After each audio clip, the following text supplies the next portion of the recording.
안녕하세요. 안나의 힐링 독서 류지연 아나운서입니다. 뒤에 좀 낯선 분들 모습도 보이고 소음도 많이 들려서 제 목소리가 잘 전달이 될까 염려도 됩니다만 지금 이스라엘에서 여러분 만나고 있습니다. 안나의 힐링 독서 이번 시리즈는 안나와 힐링 여행 이스라엘 성지 순례를 함께 떠나면 어떠실지 제안을 했는데요. 이스라엘 하면 종교적인 것을 떠나서라도 역사적으로나 문화적으로나 한번 찾아볼 만한 그리고 생각해 볼 만한 의미가 크고 그리고 전 세계에 많은 분들이 찾는 곳이어서 영상으로나마 여러분도 저와 함께 순례 여행을 하시면 어떨까 해서 제안을 했습니다. 오늘 그 순례 여행의 두 번째 날로요. 제가 지금 예루살렘에 있는데 이곳에서 투어를 시작한 본격적인 첫날이기도 합니다. 이곳에서 한 30분 정도 차를 타고 아인카렘이라는 곳에 도착해서 포도밭의 샘이란 뜻을 가진 그런 지역인데요.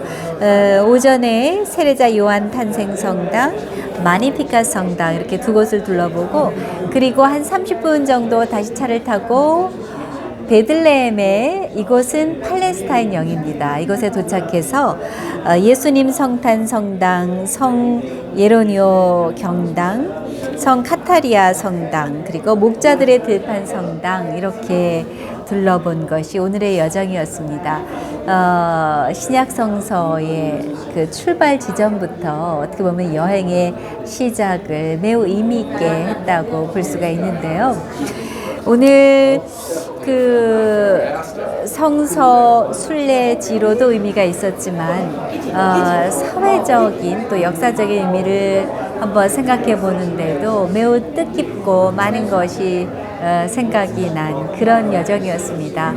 특히 한반도의 10분의 1 정도 규모밖에 되지 않는 이스라엘 그 안에 불과 30분 정도 차를 타고 가니까 국경을 넘게 되는 팔레스타인 지역. 그런데 이 나라가 서로 그 작은 곳에 나라 안에 나라가 있는 셈이고 그런데 사실은 본래 자신의 영토를 서로 뺏고 뺏기는 이런 참 가슴 아픈 그런 역사를 가진 역사의 현장답게 사실 팔레스타인은 아직도 많이 낙후된 모습을 볼 수 있었고 그래서 그 역사의 아픔을 고스란히 이 순례자에게 느끼게 하는 것 같아서 더욱더 그 여운이 오래 남는 그런 지역이었습니다. 자, 그럼 오늘 순례지를 한 곳 한 곳 간단히 소개를 해드리면요. 먼저 첫 번째 방문했던 세례자 요한 탄생 성당. 오늘 2월 21일 첫날 시작은 세례자 요한 탄생 성당에서 출발합니다.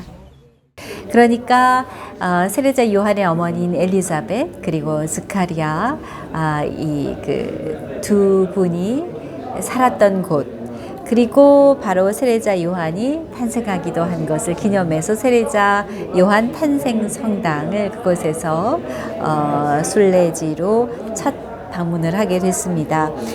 그런데 이곳에 가니까 제일 먼저 특별하게 눈에 띄었던 것이요. 이스라엘의 그 십자가의 그 특별함이었습니다. 이스라엘에서는 십자가를 5개, 그 깃발에 5개 십자가를 상징하는 것이 매우 이색적이었습니다. 예수님의 복음 말씀을 온 세상에 퍼져나가면 좋겠다라는 그런 기원을 담기도 하고 또 예수님의 그 오상을 의미한다라는 그런 일설도 있는데 그 깃발이 매우 눈에 띄었고요. 그리고 그 스카리아의 노래가 그 벽에 여러 나라 언어로 붙여져 있었는데 그 성당 바로 앞에 한국어로도 스카리아의 노래가 그 순례자들이 한국인 순례자들이 걸음을 멈추고 기도할 수 있게 볼 수 있어서 매우 좋았습니다. 성당 안은 성전이 지금 한참 공사 중이었습니다. 그래서 그 모습 하나하나를 보다 깊이 있게 가까이서 보지 못하는 아쉬움은 있었지만 그래도 다행히 그 세례자 요한이 태어난 곳 바로 그 장소를 침구할 수 있는 그런 뜻깊은 순간이 있었습니다. 바로 세자 요한이 있었고 그 이후에 예수님의 탄생을 만나기 전 바로 그 예비 준비를 할 수 있는 곳이어서 설레는 마음으로 세례자 요한의 탄생지를 먼저 침구했습니다. 그리고 그 성전을 나서려는데 눈에 띈 것이 잠시 발길을 멈추게 한 향기와 아름다운 모습의 꽃이었습니다. 이름이 아몬드인데요. 마치 벚꽃과 아주 유사해서 그 봄을 맞이해서 저의 그 순례길을 반가이 미리 맞이해주는 그런 느낌이었습니다. 그 한국에서 이 봄에 만개하는 벚꽃을 이스라엘에서는 아몬드라는 이름의 유사한 꽃으로 먼저 만나볼 수 있었습니다. 그리고 이어서 가본 곳이 마니피카 성당으로 잘 알려져 있는 곳이죠. 성모 마리아, 예수님의 어머니 성모 마리아가 엘리사벳이 그때 세례자 요한을 이제 한 만삭이 되었을 즈음이었을까요? 방문하다. 마니피카. 먼저 성서 읽어드리도록 하겠습니다. 성부와 성자와 성령 이름으로 아멘.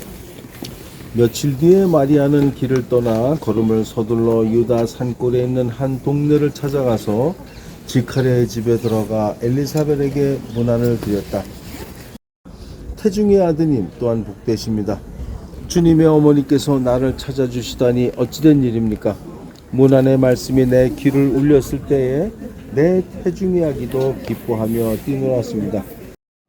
세례자 요한을 태중에 안고 있을 때였고 그때 바로 꿈에서 천사로부터 예수님을 잉태의 그 예견을 받고 엘리사벳을 찾아가서 그 꿈의 태몽 얘기를 나누는 그 역사의 현장, 그곳에서 엘리사벳과 3개월간 머물러 있었던 그때 그 장소를 기념해서 지어진 성당 마니피카 성당으로 잘 알려진 곳이죠. 그곳에서 11시에 기념 미사를 드렸고요. 마니피카 성당, 마리아가 엘리사벳을 방문해서 3개월 동안 함께 머물면서 있었던 곳입니다. 마리아와 스가리아의 상. 마리아가 15세에 엘리사벳, 요한을 뵈고 있던 엘리사벳을 방문해서 3개월 동안 머물렀던 곳입니다. 여기 각 나라의 말로 마리아의 기도가 있고요.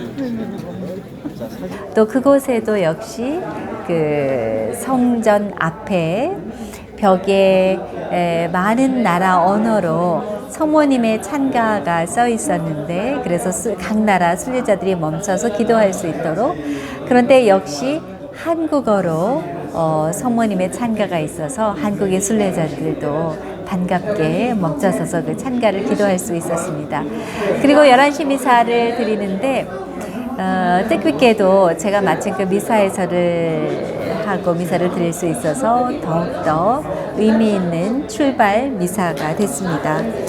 그리고 베들레헴으로 이동해서 그곳에서 점심을 아주 푸짐한 지중해식 별미를 맛볼 수 있는 허머스며 올리브며 여러 가지 그 지중해식 식사를 만끽할 수 있었고요. 그리고 찾아간 첫 번째 순례 성지는 예수님 성탄 성당이었습니다. 이곳에서는 그 정교회, 러시아 그리스 정교, 그리고 아르메니아 정교, 그리고 프란치스코회, 이 각각 조금은 다르나 뿌리는 물론 같지만 다른 그 종교의 그 현장이 한 곳에서 순례자들을 맞이하는 그런 이색적인 모습이기도 했고요.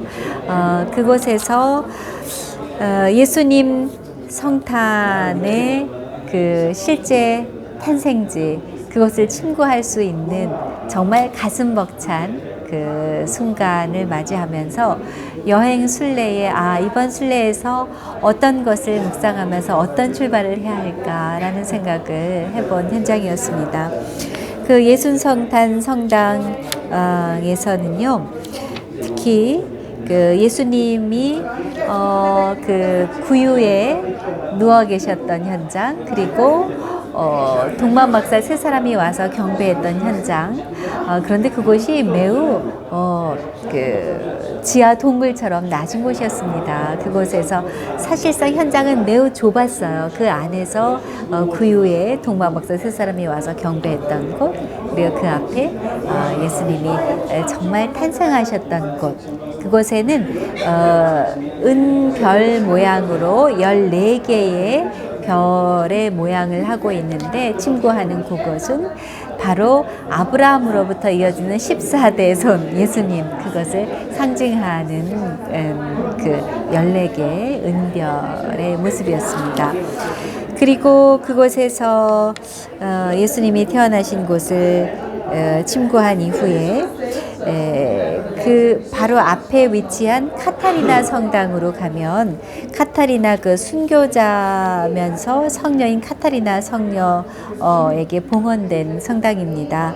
그곳은 그 입구에 유스토키오, 그리고 예레미야 성인, 파울라 성녀, 이렇게 모습을 볼 수 있는데, 특별히 그곳이 의미 있는 것은 그 예레미야 성인이 그곳에서 구신약을 그 어려운 히브리 언어들까지 라틴어로 쉽게 이해하고 볼 수 있도록 그 번역서를 집대성한 그런 곳이었기 때문에 특별히 의미 있는 그 예레미야 그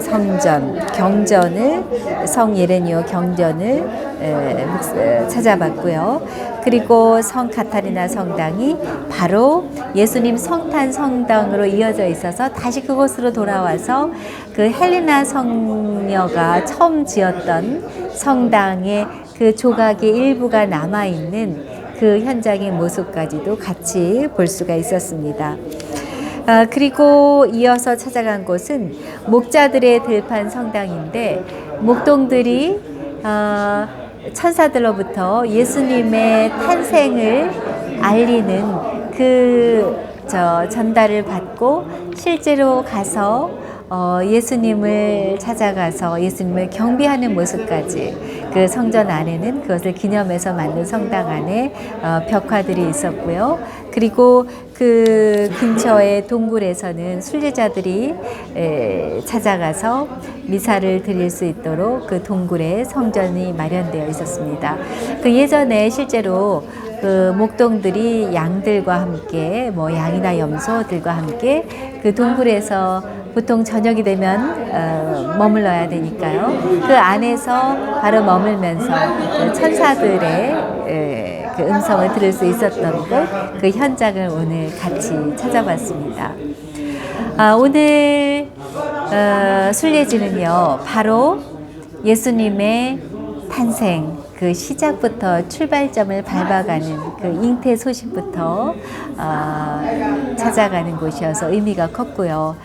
종교적인 성지순례의 의미로서도 그 순례 여행의 첫 발을 내딛는 그런 곳이었고, 또한 사회적인 의미로서는 그 이스라엘 안에 팔레스타인과의 그 역사적인 현장을 볼 수 있어서 아인 카렘 그리고 베들레헴 순성지 순례가 오늘 출발점이었지만 마음의 무게는 훨씬 더 무겁게 와닿는 그런 곳이었습니다. 자, 내일은 이곳에서 지중해 쪽으로 조금 올라가서 지중해와 함께 그 성지순례를 해보려고 하는데, 내일 성지순례 여러분 한번 기대해 주시고 함께 떠날 준비해 주시죠.